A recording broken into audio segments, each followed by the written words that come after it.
My job is to give us the broad perspective. So many of you are experts in the field, so you'll be seeing a lot that's redundant. My job is to sort of put it all together in a narrative that just starts us off in a meaningful way. And we're very honored to partner with AGCI to have us here. And your philosophy of bringing together multidisciplinary groups, I think, is exactly what this group needs, and so it's an honor to be here. I'll just start. My background is in emergency medicine. I came from New York City, where I trained, and I got interested in wilderness and environmental medicine, which is sort of how to take care of people in weird and exotic places like the mountains or Antarctica and so forth. And sort of through that, I became greatly influenced by my mentor, Paul Auerbach, who's the chair of emergency medicine at Stanford, who wrote this in 2008 in JAMA, Physicians in the Environment. And it was basically just saying, you know, from a physician's point of view, we have a dual mandate, you know, to think about not just our patient, but sort of the factors that that contribute to health in our communities. And it really resonated with me, and I wrote my own essay in a much smaller journal, Wilderness and Environmental Medicine, and I called it Lessons from Dr. Strangelove, because I went back in time to think about how a group dealt with a difficult, abstract, existential, politicized threat. And of course, that was nuclear proliferation in the 80s. And the premise was human health depends on a safe environment and a stable climate. And I went back and looked at the International Physicians for the Prevention of Nuclear War. And they were groups from both sides of the Iron Curtain that came together and framed that issue as a health issue. Nuclear war is the final epidemic with no meaningful cure. And because of that, it resonated. In many ways, they were unimpeachable because they framed it as a health issue. They couldn't really be considered. They couldn't be vulnerable to political bias, at least to some degree. And because of that, they won the Nobel Peace Prize. And I think that's a very inspirational message to say how framing something like this in the context of health can really have a tangible impact. So I bring that up at the beginning.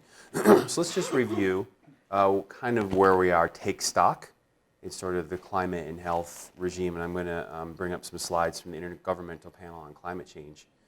So the fifth assessment report came out, and it was basically a very strong consensus of where the scientific community is, right?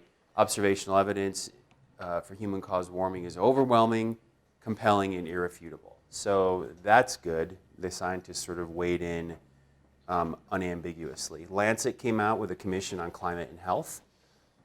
These guys got together and surprised the world and doubled down on a climate agreement. The other most powerful guy in the world weighed in. And we had the COP21 last December, which again was a very good thing to think that we finally made whether it was a great leap forward or a small leap forward, at least it was a step forward. And then of course, the US and China just ratified that recently. So the question is, are we making progress? Were these 2 years the miraculous years, finally a breakthrough, right? Well, not so fast, right? Because we've had some pretty horrific winters in the media-heavy northeast of the US. Lots of editorials, proof that the world isn't warming, and snowballs on the floor of the Senate. And of course, the election, which we're not even going to get into, has not helped anything. And yet, here we are. 2015 was the warmest year on record. July 2015 was the hottest month. We're on pace to do even better this year. And over half of Americans still aren't convinced this is our fault. Worse than Russia, China, Southeast Asia, right?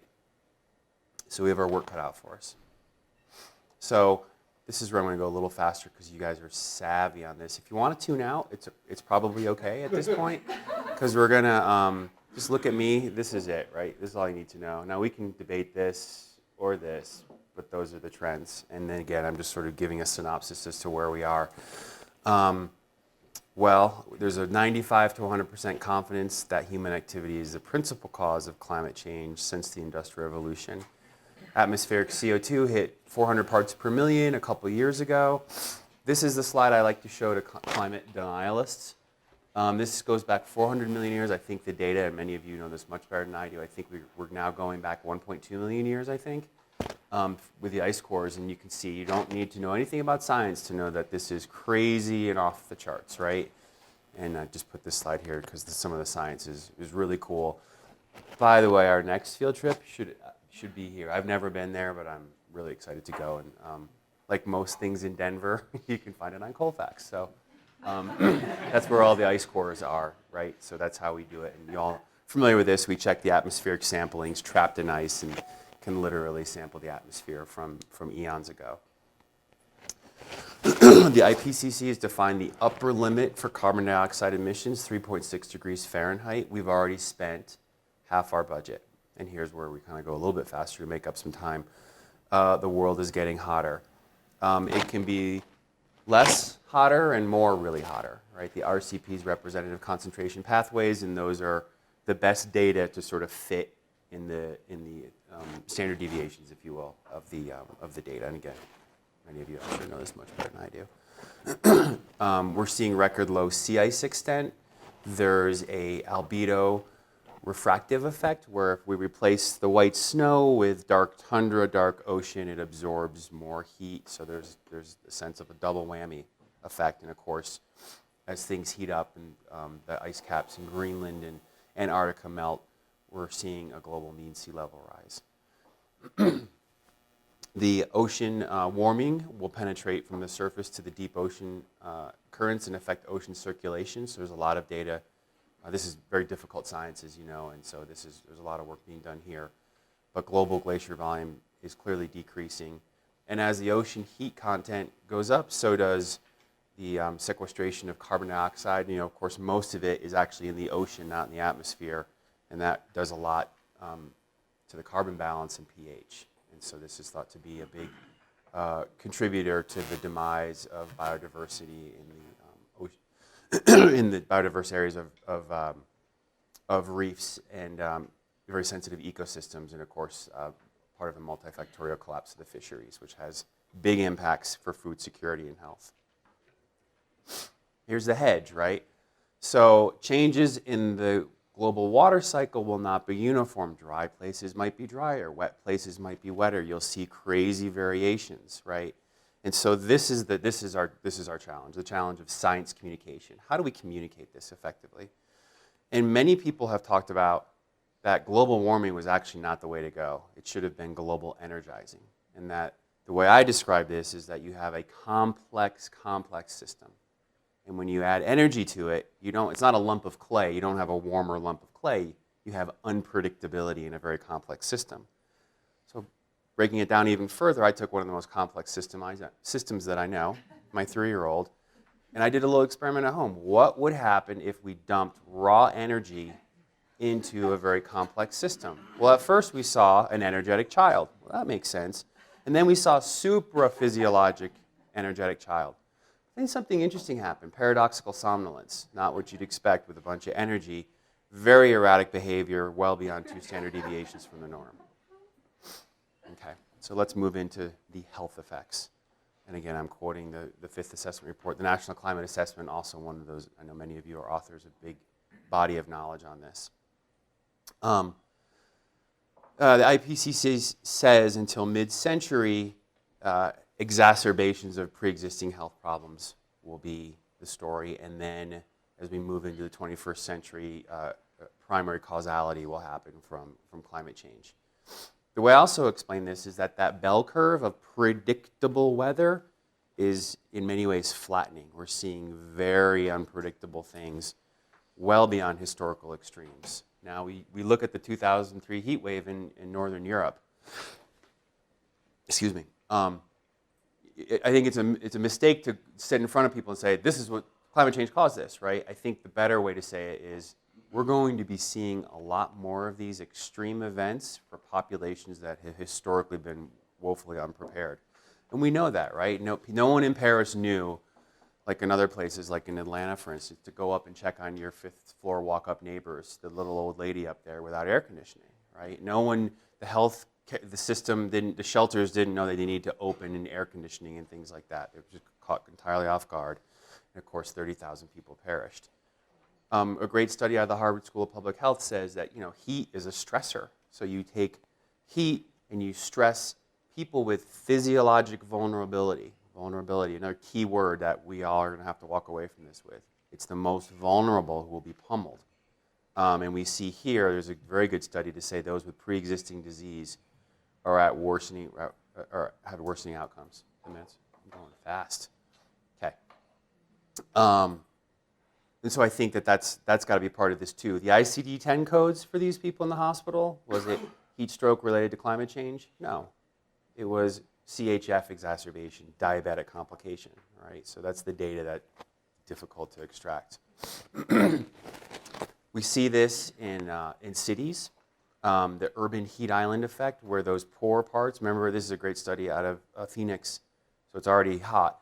Guess where the poor people live? Do they live in historic Anglo-Phoenix or Black Canyon Freeway, right? And you can see here the delta is 7 for normal summertime temperature, which increases to 12 during a heat wave, right? So the vulnerable are bearing the brunt. We're seeing more disasters caused by weather and climate. These are the sources from the insurance companies who insure insurance companies. We've seen some of the craziest weather we've ever seen. We had the most powerful hurricane, tropical cyclone ever recorded until the next one was recorded, right? Category 5 is 157 miles per hour. So this is like a category, there's some NOAA people here. What's this, 7, 8, 9? I don't even think that exists, right? And this thing came up out of nowhere and dissipated very quickly, right? But it's that erratic weather. And we've seen this here in the East Coast, the largest storm ever recorded, Superstorm Sandy, had dumped a tremendous amount of precipitation. And the story that we didn't hear very well is that this is the most resource-rich place in the world, arguably. But this is Bellevue Hospital. This is where I trained. It's been open since there was a Dutch almshouse in Manhattan. There's no locks on the door. And yet, a storm surge from Superstorm Sandy shut it down because it took it offline for the better part of 9 months. Because it went in and flooded everything and nuked the electricity and power.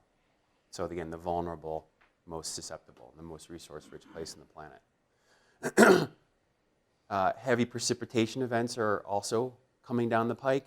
My parasitology professor spoke of in med school spoke of the fecal veneer that covers everything, a fine layer of veneer that covers everything. And so these huge precipitation events act as blenders, right? Even in New York, when I lived there, we knew don't drink the water after a heavy precipitation event for like 10 minutes because the pumps were overwhelmed, right? That's in New York. So, places with tenuous sewers and public health infrastructure are very vulnerable. Combine warm temperatures and heavy precipitation with nutrients, which is a different story, and you were seeing more harmful algae blooms, which can have liver toxins, neurotoxins, and put people at risk.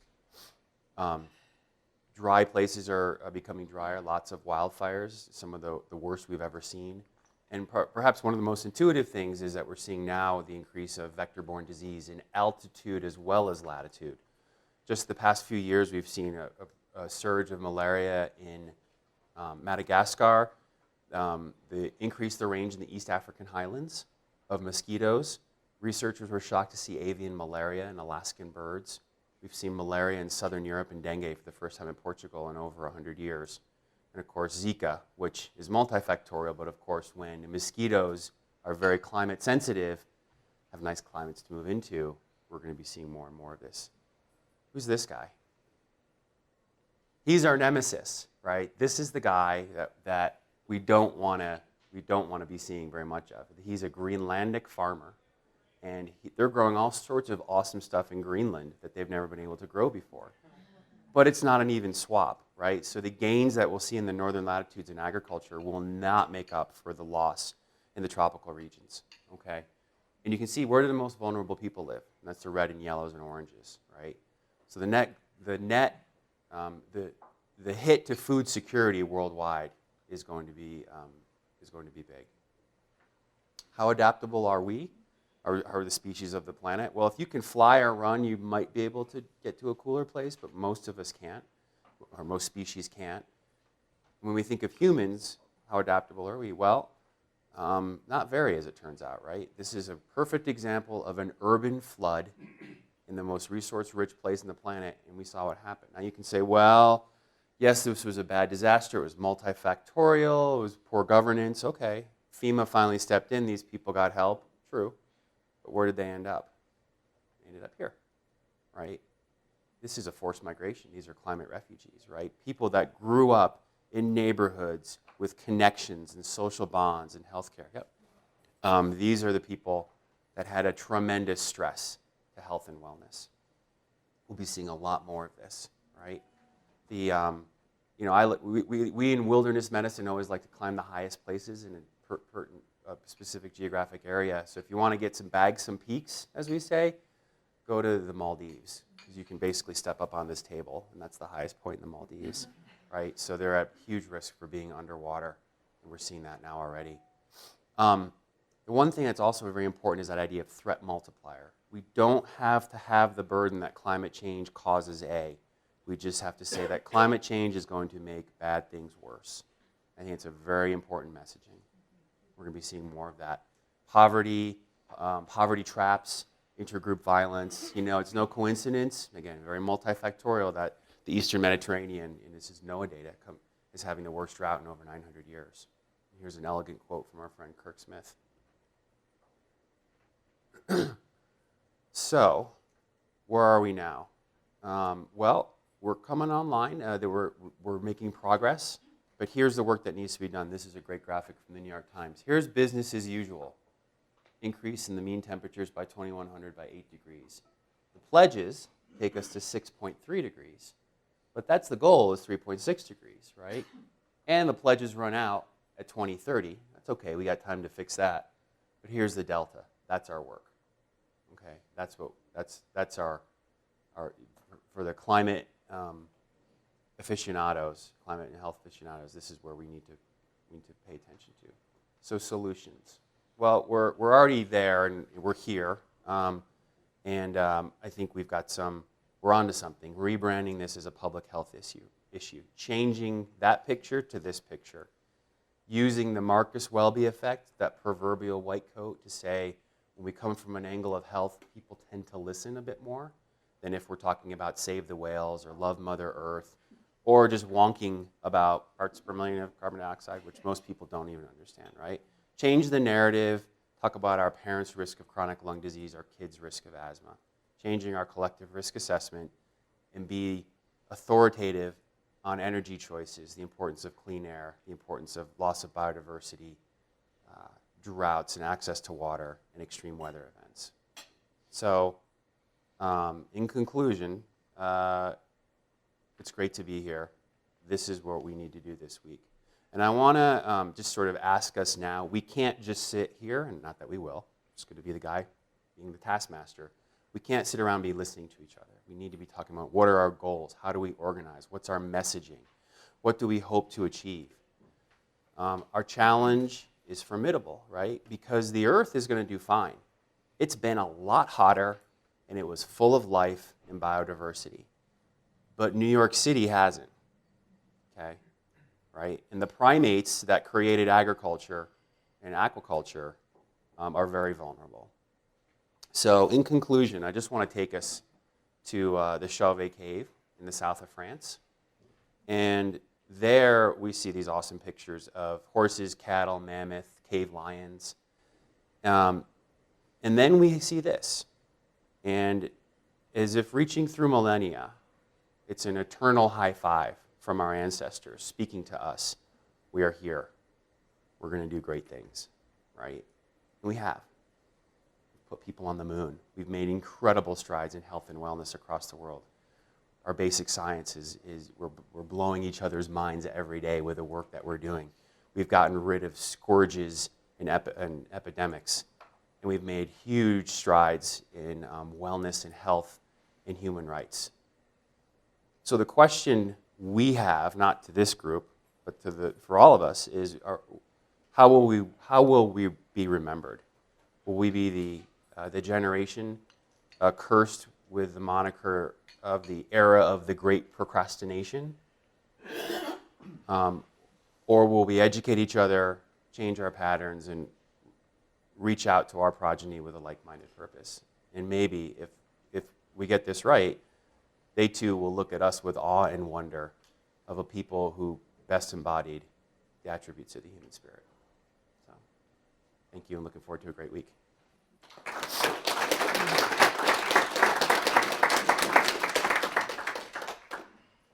Okay, we have time for a few questions, comments. Yeah. That was a great talk, Jay. And one of the questions is thinking about how do we reach out and communicate that message, and who are the people that, how do we do that part? And I think that's, as a consortium, how do we do that? Because we're going to investigate the disease effects, but also that public health outreach. And I don't know if you have thoughts about what are the ways to do that. Rosemary's question is how do we reach out and communicate that? And I think that's, I don't know. That was a trial run, right? That was the optimistic, we got this view, right? Then there's the doom and gloom. And there's a whole other thing, is like, what do? Vote, buy the right car, be a voice. Do we get into sort of prescriptions of how people should act? I think that has pitfalls. I'm always, it always frankly sucks when you hear a lecture like this and then they end it with, buy a light bulb, recycle, and it's like, come on. So I think the answer is I don't know. And I think we have to be careful because we have a very clear authority to come at the health angle. But once we delve into policy, I think we just can't stop and say, here's the information, do with it what you will. That doesn't work. But then when we start to push, I think we become a bit more vulnerable from, forces saying you guys are delving into policy and you have no real authority to do that. I think that's a group conversation, and I am personally conflicted with it, and I kind of go back and forth every time I talk about this. Jason? So we were at Pico last week, and this came up. Where do the researchers, the epidemiologists say, we did our job, we created the data, and how do we transfer that into policy?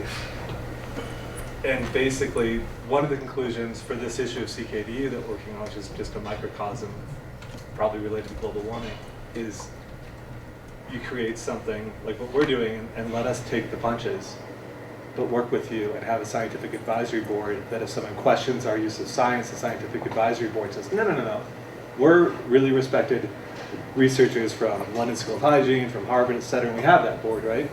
So if we get attacked, they can protect us, but we pick up the sword where it's really inconvenient sometimes to the university researcher to do so in the policy realm or in the public communication realm. And I think what is required are just a lot of long conversations about what that actually looks like beyond like a nifty diagram on PowerPoint, which I'll show you on Thursday.